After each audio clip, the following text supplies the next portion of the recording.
So John and Alexis got engaged. Yeah. Okay. I don't think I saw anyone posting like a congratulations, guys. I think everyone is collectively like, oh, ugh. You can't keep beating me over the head with saying you're in such a good relationship when everything feels really icky about it. It feels like manic and revenge. It feels like he's getting revenge against Shannon by proposing to Alexis, which I'm sure he thinks he's in love with Alexis. I bet for them, for Alexis and John, they're having the time of their lives because they feel so justified in everything they're doing. And it's just crazy that Alexis feels so justified. I'm like, Alexis, you just got here. You just returned. So yeah, I congrats, but I don't even want to say that. Not even no.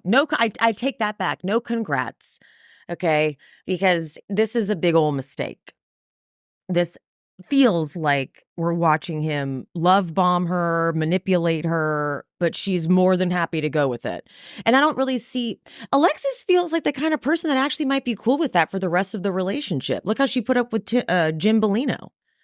He was telling her what to do all the time and she put up with it. So maybe she is like kind of the perfect person, as Shannon said, for John Janssen. Because it feels like she kind of likes to be told what to do.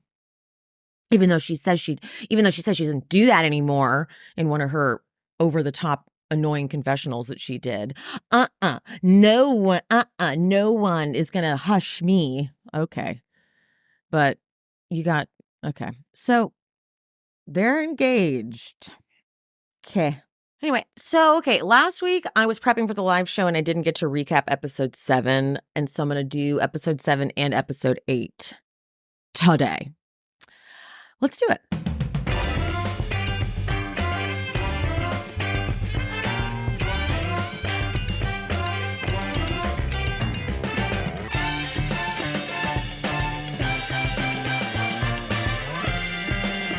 So key takeaways from episode 7. The Gina and Emily fight that started at the pickleball court and what I didn't hate this. I thought that they got it out. They said what they should have said, what they've been saying about each other. They said it to each other. Gina gave us a little walk off. Emily followed her. They made up. It was fine. And so I didn't mind any of that. Heather is just being really extra. After Emily and Gina make up, Shannon and Heather come out to check on them and they cut to a confessional of Heather's. And she's like, I don't recognize this Gina. She's coming after me and she's coming after Emily. You don't recognize this. Okay, I feel like she's just being a little bit extra. I don't really think Gina came after Heather. Maybe she didn't stop.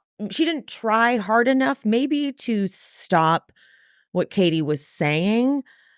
Which we did see on camera. We see Katie bring it up and Emily, did I call her Gina or Emily? I always get those two confused because I feel like their names should be swapped.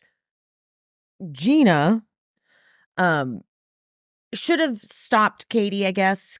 When Katie told the story originally to just Gina and Emily about Heather and the paparazzi, Gina acted like she hadn't heard it before and was like, ooh, she's going to get herself in trouble. And I was like, oh, well, if you knew by that point that she was going to bring it up, maybe you could have been like, oh, don't say that or something. I don't know. But other than that aspect, I wouldn't say Gina's coming for Heather. And it's also ironic that Heather has this perception when everyone else thinks Gina's kissing Heather's ass. So I feel like Heather really is extremely sensitive. And it is a lot. She does expect the groveling. And when you wrong her, you wrong her. And she can be cold for sure. But then also to be like, she's coming for Emily. She's not coming for Emily. Emily's also coming for her, kind of, if you want to like call it that. But I don't know, Heather, you're being a little over the top here. Being a little over the top. I don't recognize this person. Relax. Okay, before the girls up in Big Bear are able to leave, Alexis gets a phone call from John that apparently was the final straw. She won't tell us what John said was the issue. I don't know what Shannon did. I don't know what, but she's got Alexis is in tears, crying on the bed. I can't imagine what it could be. I mean, I'm trying to connect it with like other clues we got, but her lawyer sent him a settlement offer. Could that be it? Because what else? Like, this is what I imagine this is what John said. Shannon her lawyer just called and offered me $30,000 or whatever he offered. And that's bullshit. That's bullshit. Do you know what I don't know. That's all I can think of. What else has Shannon done? Literally, what else has Shannon done? I mean, hopefully that comes out. I don't know if hopefully is the word I want, but I'm assuming it's going to come out because that was crazy. She was crying hysterically on the bed about something. So I don't know what happened, but now it's like gloves are off. Gloves are off. Okay. I don't know. Another scene that stood out to me was Tamra goes over to Gina's and Gina's showing her around. She's renovating the place. And when Gina says that Travis is really sad about the renovations because it feels like she's erasing their memory together, then I was like, all right. Okay. Travis, you are kind of being a little bit of a stick in the mud. If Gina's got some money now and she can afford to renovate the place, you should want her to renovate the place. You shouldn't want her to be like holding on to memories. I mean, I get it. It's a hard time for him, but he is starting to sound like a little baby to me. Like, let her renovate the place. I don't know. I'm not as like fuck Gina, love Travis as I was at the beginning. Because the good guy can also have some toxic traits that can be a little tough. Like, especially if Gina is trying to grow and I don't know what he's doing. So I don't know. That stood out to me. But also what stood out to me is that Tamra asked how the trip was. And then she asks, of course, if Shannon drank. Gina did describe it. She says it was kind of like Shannon was on the verge. Or is that how Emily described it to Katie? And then I wouldn't have considered it. I wouldn't have said that about Shannon in that moment. For the trip, yes, she cried. I feel like saying someone's woman on the verge, it has a tone of like it's not even like it's not justified. And I feel like for once, Shannon is totally justified in all the crying that she wants to do and all the freaking out she wants to do, because this is very extreme what's happening. It's very extreme that she's having to be around her ex-boyfriend's new girlfriend, and her ex-boyfriend is now suing her for money that she never thought she'd have to pay him back for, because she thought it was to basically repay her for money she had spent on the relationship. So I don't know. Like, yeah, Shannon felt like she was on the verge, I guess, but I feel like Tamra took that to mean, oh, Shannon's still a mess and still a victim. But I'm like, for once, we can just be like, Shannon's upset, rightfully so. You know, look at me sticking up for Shannon. But you know what I mean? Like, she's a woman on the verge, feels a little unfair. Like, let's be realistic here. She's processing and dealing with very difficult things that would fuck anyone up.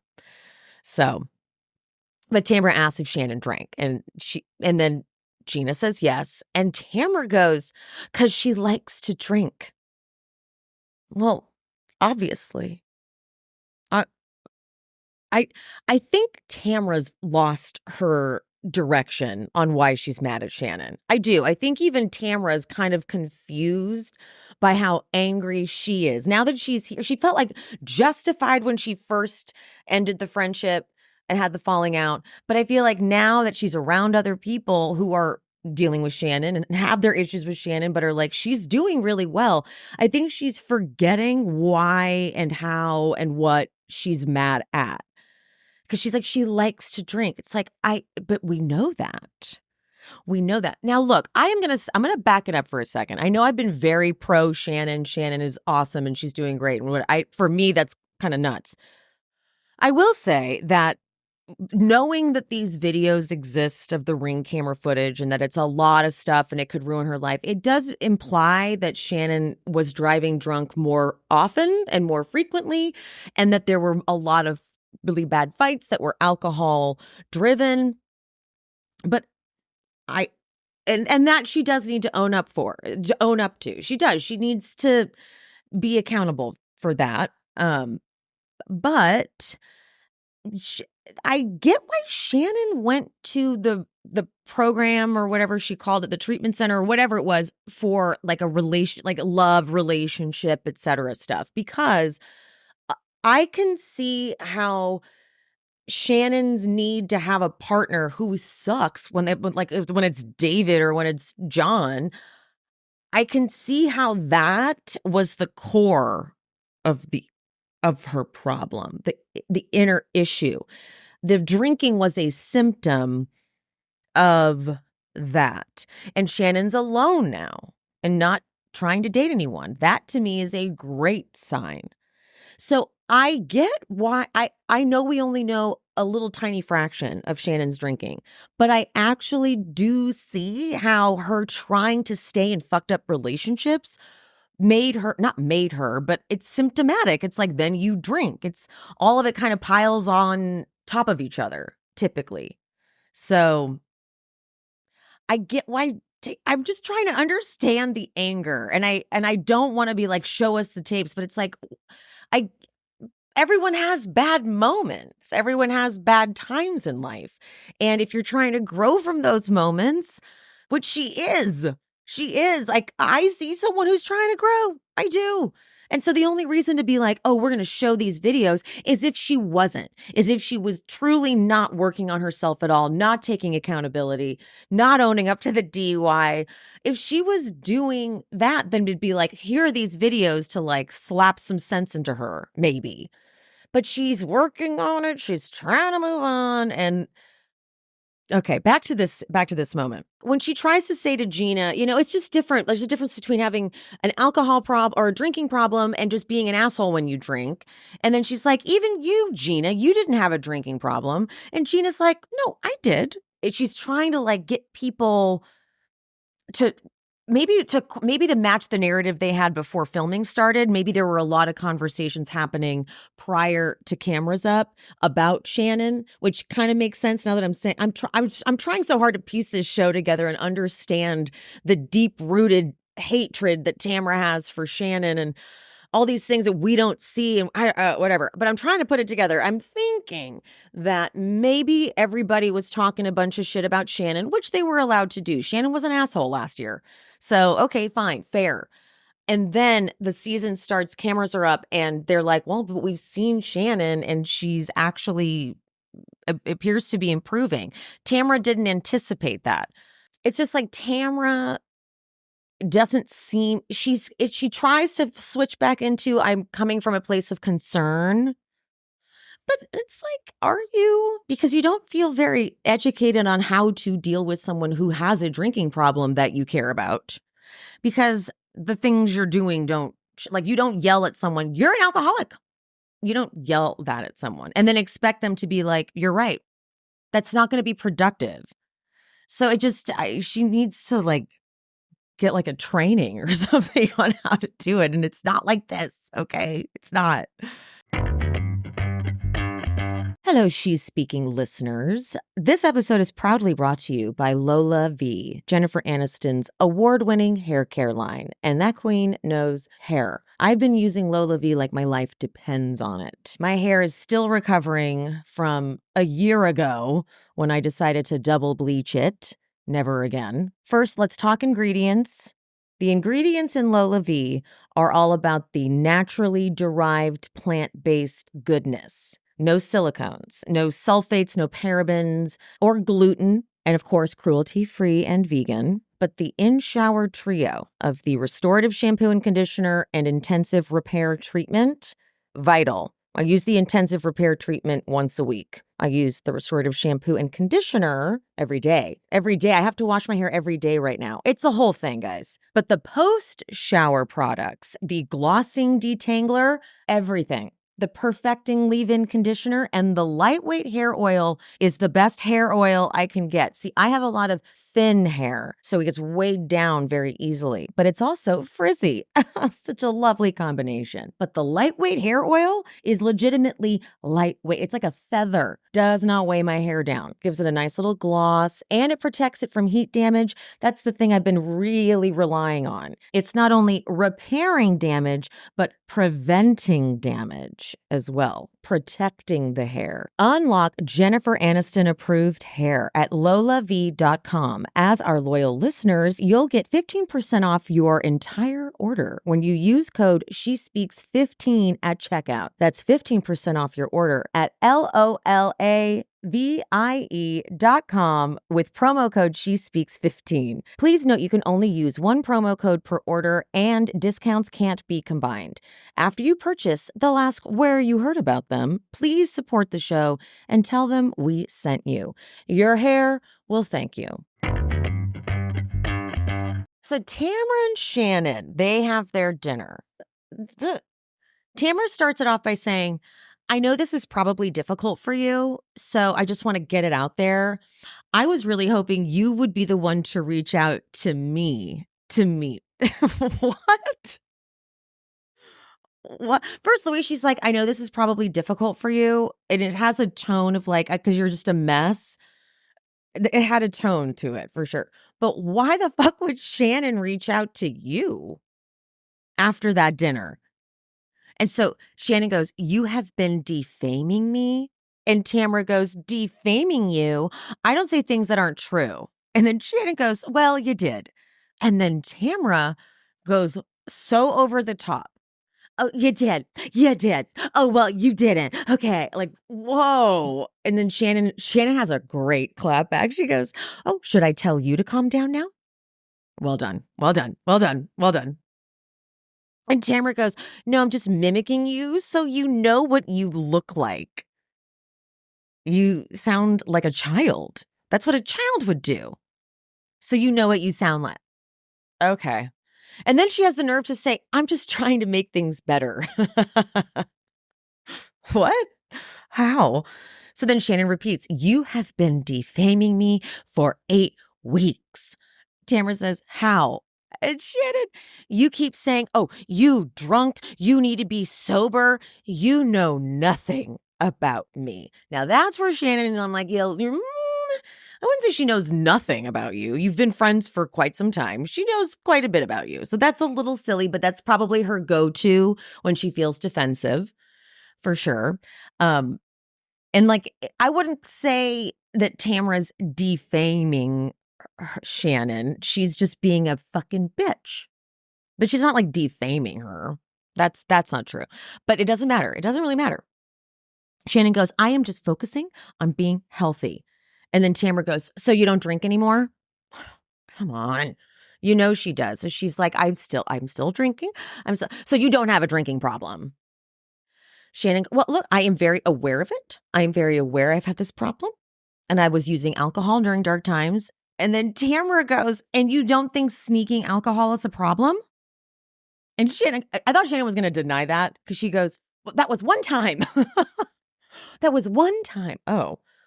And then Tamra, they flashed to Tamra telling Emily and Jen maybe that they went out to dinner and Shannon was asking and whispering to her person, Tamra's PR person, to get a drink and slip it in her Diet Coke. That is a little insane. That is a little insane. And then Shannon, okay. I get why Shannon said this. You know, you drink too. I've seen you in compromising situations, so don't focus on me. Tamra, I knew as soon as that came out of Shannon's mouth, Tamra was going to say the low-hanging fruit diss. Have I driven my car into a house? No, you haven't.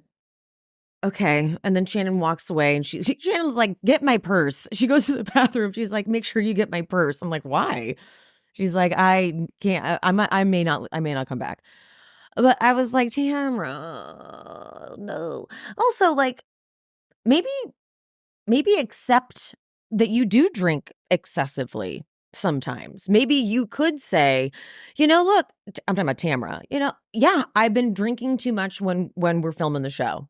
I have. Like, if you don't, this is what kind of irritates me with Tamra, not kind of, really irritates me. If you don't drink in your real life, why are you drinking on camera? Is it just for the show? Is it to create a persona that you think we like? Because I don't like that. I prefer that you represent how you are. You don't need alcohol. In fact, it makes you worse. You're kind of incoherent.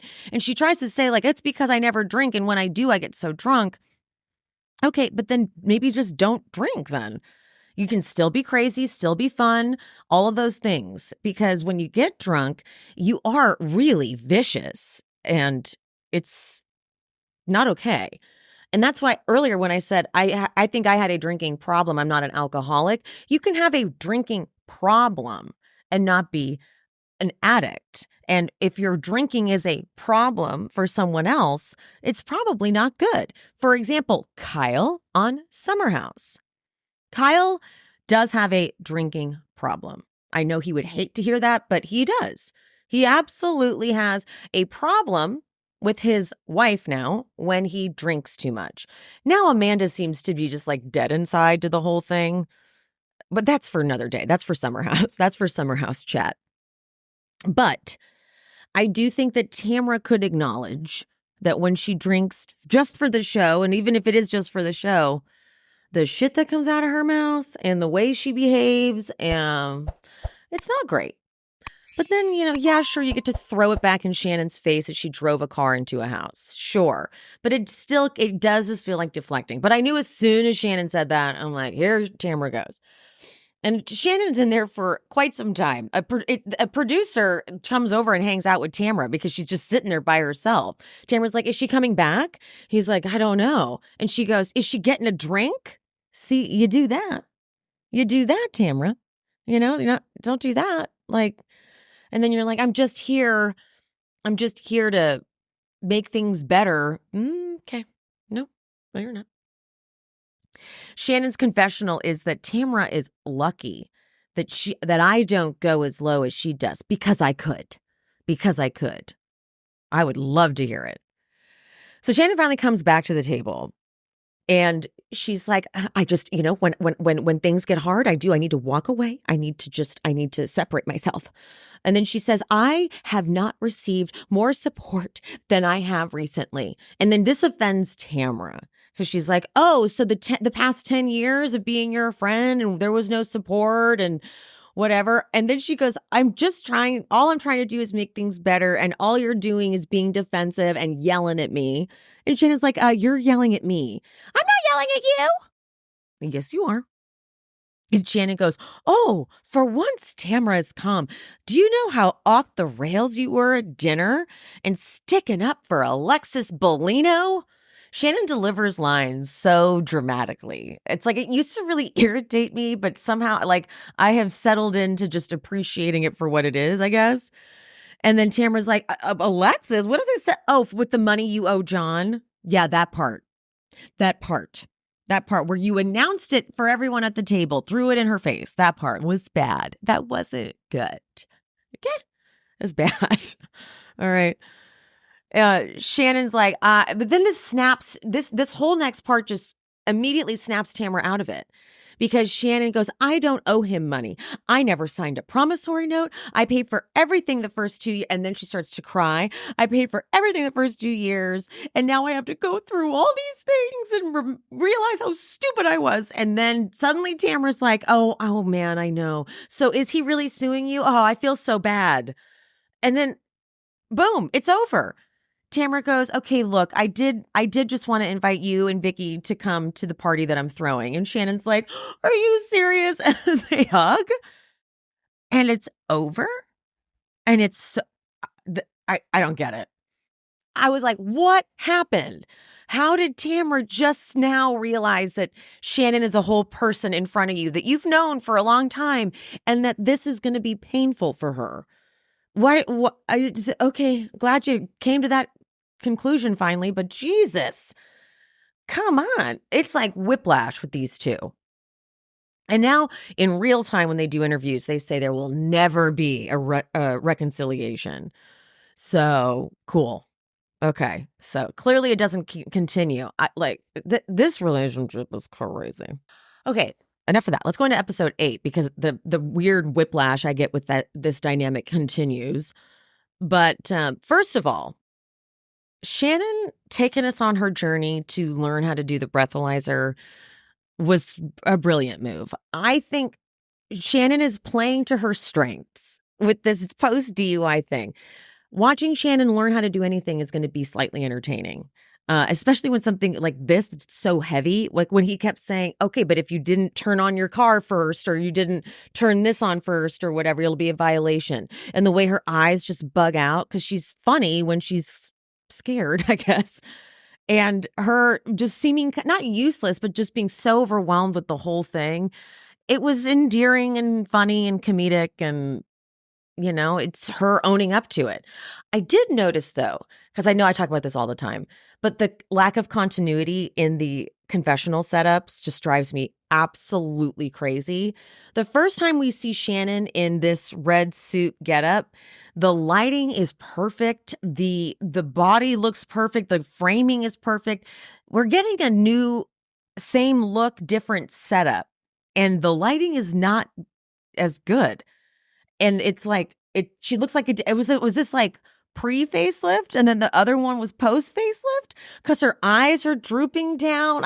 Usual lighting can fuck a bitch up. So it's like, this is just, but they do this all the time across all shows. All fucking shows do this, you guys. It makes me crazy.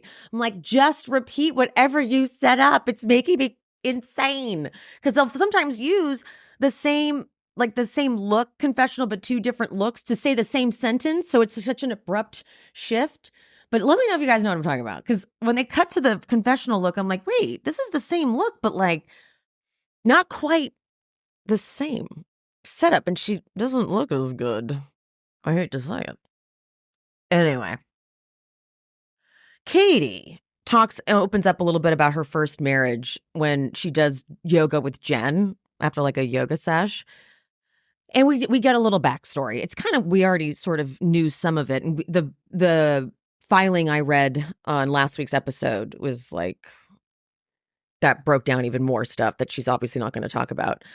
But what my takeaways on it were her brother-in-law, the day before her wedding, said good luck with him about her soon-to-be husband, and that she actually didn't even want to walk down the aisle. She was having doubts. And then when she told her dad, I don't think I want to do this, he was like, well, I mean, you have a kid and we're already here. So she just was kind of forced to walk down the aisle. And she left him a bunch of times, but her family was like, good Catholic girls don't get divorced, so you got to stay together. So that fucking sucks for her, for sure. Anyway, Emily has a breakthrough about her anger towards Jen. And it's actually a very sweet scene because they're getting spray tan. Shane comes out just to kind of make fun of her, but then she ends up getting to spray tan him. And they talk afterwards, and she's very vulnerable and acknowledges that the way I was raised made me tough and strong. And it's interesting how much that does. You wear it like a badge of honor when you've got a lot of anger from your childhood. I didn't even have half as difficult a time as Emily did from what she describes, but I was angry, very, very angry. And I remember when I was working in restaurants, like in the beginning of my restaurant career, I was so proud of being a bitch. I was so proud of being mean because it felt like strength. And I remember one time talking to my mom about like something I did at work, and she went, God, you're so angry. And I think of that moment all the time because I'm like, well, yeah, you were making me so angry. Like a lot of that deep-seated anger was coming from that. Once I realized that being angry is not actually a place of power, it shifted a lot for sure. And it feels like Emily's having this revelation now because she was feeling herself when she was coming for Jen the way she was. But then it's like, but why? Why do you need to be mean to her? There's no need for that. And so I love growth. I love progress. I love revelation. So I'm here for it. I'm here for that journey. I am. I am obsessed with my girls, Penny and Tiger. I know I have a lot of pet parents in the audience who are obsessed with their fur babies as well. I'm sure you already know about Chewy, but I'm going to gush a little bit about Chewy. I have been using Chewy since I first got my girls. It's so convenient. It's all online. It ships in like 1 to 3 days, and they have everything you could think of: food, treats, litter. Oh, and it's not just cats and dogs. They also help you out with fish, reptiles, birds, and more. But the price point is way better than other pet stores, not to name any. Chewy also has an auto ship feature, which I have all of their food on and makes my life so much easier so I never forget. Now, Chewy offers pet prescriptions, pet insurance, telehealth vet visits, and they're even rolling out vet clinics across the country. I love them. Their customer service is top-notch. They were very sweet when I first reached out to them years ago. They asked what my cats' names were, and they called them by their names. And then the next time I had to talk to customer service, like months later, they asked, how are Penny and Tiger? It must have been in the system or something, but like, I died. Chewy has everything you need to keep your pet happy and healthy. And right now, you can save $20 on your first order and get free shipping by going to chewy.com/shespeaks. That's chewy.com/shespeaks to save $20 on your first order with free shipping. Chewy.com/shespeaks. Minimum purchase required. New customers only. Terms and condition apply. See site for complete details.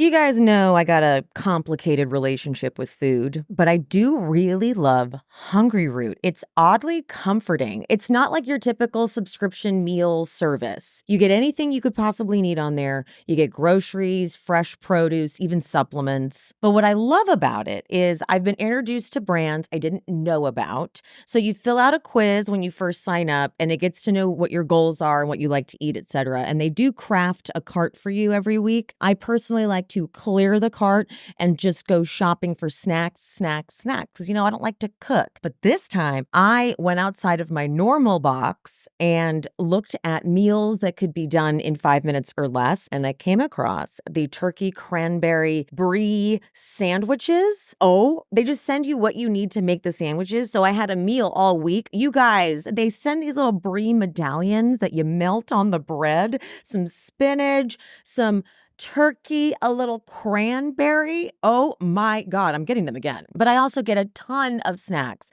brands I genuinely can't find anywhere else that are just the best. Healthy desserts, but they got everything. They got meat and seafood. They have smoothies, kids snacks and meals, and so much more. Right now, Hungry Root is offering She's Speaking with Emily Hanks listeners 40% off your first delivery and free veggies for life. Just go to hungryroot.com/shespeaks to get 40% off your first delivery and get your free veggies. That's hungryroot.com/shespeaks. Don't forget to use our link so they know we sent you.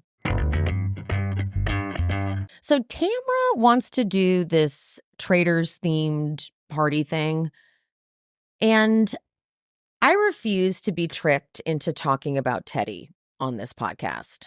I refuse. I know she tried to give us moments. I refuse to dissect them. There will be none of that. I shall not be acknowledging any of it because I know this was supposed to be like a maybe Teddy should join Housewives of Orange County. And no, absolutely not. Okay. So we're done with talking about the Teddy part. She was there. Okay. When Vicky and Shannon arrived together, Shannon is trying to have like a whole pre-shift before they go into this event. Vicky is literally not listening to her at all. Like literally not even a little bit. Shannon's got the quiver voice. Shannon's kind of crying. Vicky's voice noting back to someone she works with about some sort of insurance thing. And then Shannon's like, okay, let me know when you're done. And Vicky just keeps going. And then Shannon starts again. And Vicky just doesn't even listen to her. I mean, like, come on. At the event, Heather pulls Katie. She wants to invite her to her thing that she's doing in the spirit of inclusivity because of whatever the event is. The company she's working with is like all about that. But then Katie rightfully tries to apologize, and Heather just interrupts her. and goes, we don't need to relitigate it. And then Katie goes, no, I know, but I do want to move on. And Heather goes, it's not important. We don't know each other. So maybe you can get to know me now. It's like, fuck. You're right, Katie. There is no coming back from this for Heather because there wasn't a basis of a friendship to begin with. That's why you fucked it up, Katie. You fucked it up. You should have just gotten to know her and then you could have brought it up if you felt like you needed to, but you didn't. So you came in new and went right for her. And so now she's like, I don't fucking know anything. I don't know. So it's not good. But Katie does a really good impression of Heather where she puts the hand. This isn't what I want to talk about. This isn't what I want to talk. She does do this hand thing where she puts it up in the front. But yeah, there's really no hope for that relationship at all. So sorry. Emily does apologize to Jen. She pulls Jen aside and she really owns up to it. And Jen responds clearly from a genuine place, which is just what makes it even worse. She says, I mean, thank you for that because I really admire you. You're so strong and I want to be more like you. And Emily's like, thank you. And in her confessional, it's like, it was very sweet, but now I feel even worse. Yeah, you should have. But it is a good, important lesson for Emily. If you are strong, you can inspire people, but to bash them and put them down, it's not using your power for good. How about that? That's it. Vicky, Shannon, and Tamra talk though. Okay, this conversation, it starts with Tres Amigas. It starts with Vicky going, what happened? And Tamra saying, it wasn't you. And Shannon goes, it was about me. And then Shannon, I think Tamra goes, yeah, because I liked some photo of Alexis's, some posts of Alexis. And Shannon's like, well, no. And she starts to explain it. And she starts to explain how hard it is with the Alexis and the John and the whatever. And then Tamra's like, look, I don't even want to talk about that. I don't want to talk about John. It's not my fault that John is dating Alexis. No, but you're very supportive of it. And that is kind of a conflict of interest. But okay, fine. But then after she says, I don't want to talk about it, Vicky swoops in and goes, I don't want to talk about it either. Let's just be back to Tres Amigas. Can we be back to Tres Amigas? And then they like cry and hug. Huh? It's the most confusing dynamic. I'm like, I don't get it, guys. I truly have no idea what just happened. And then like the rest of the event, they're like totally friends. So I know it doesn't last, but I have a headache. And Tamara's like, I feel like, we don't have to talk about the past. We can move forward. I don't even know if it's the past, though. It's very much like happening now.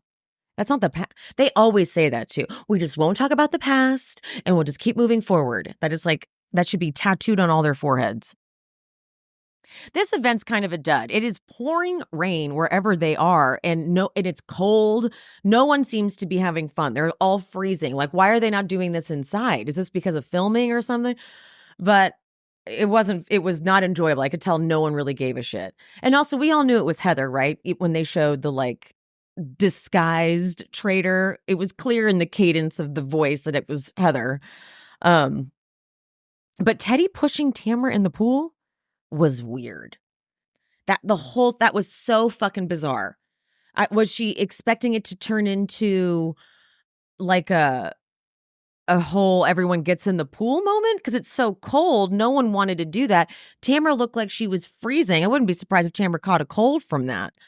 But what was that, Teddy? That was so weird. I don't get what the point of it was. So, all right. When it turns out Heather's a traitor, Katie tries to be like, oh, that's interesting. I mean, she's a good liar. Is she an actress? That was before my time. Okay. I don't know. But then we get the mid-season trailer. We're going to get a lot of Jen and Ryan content because the FBI investigation comes out during filming, which is amazing. But yeah. And she says at one point, Jen says to Tamra, you talked about him being a bookie. You better fucking shut your mouth. And Tamra goes, why? Is he going to put a hit out on me? I'm like, oh, we're going to a place of mafia. I'm not mad at that. I'm down. Let's go to a place of mafia. I'm cool with that. But like Eddie's not talking to Ryan. Like Ryan goes to say hi to Eddie and Eddie says no. And as Ryan walks away, he's like, what a little bitch. And then later, Tamra calls Ryan a bitch, and he goes, "Are you really talking like that, Tamra?" They did that to be like, this guy's a piece of shit. I can tell they don't like him. There's something going on. Like, I don't know. Shady, shady, shady. They didn't include that really weird part from the original trailer. Excuse me. Or he was like, it's God's plan. It's the Lord's plan. It is the Lord's plan. It's just God's plan, where it's like, oh, are you hypnotizing her? Are you brainwashing her? The Lord's plan.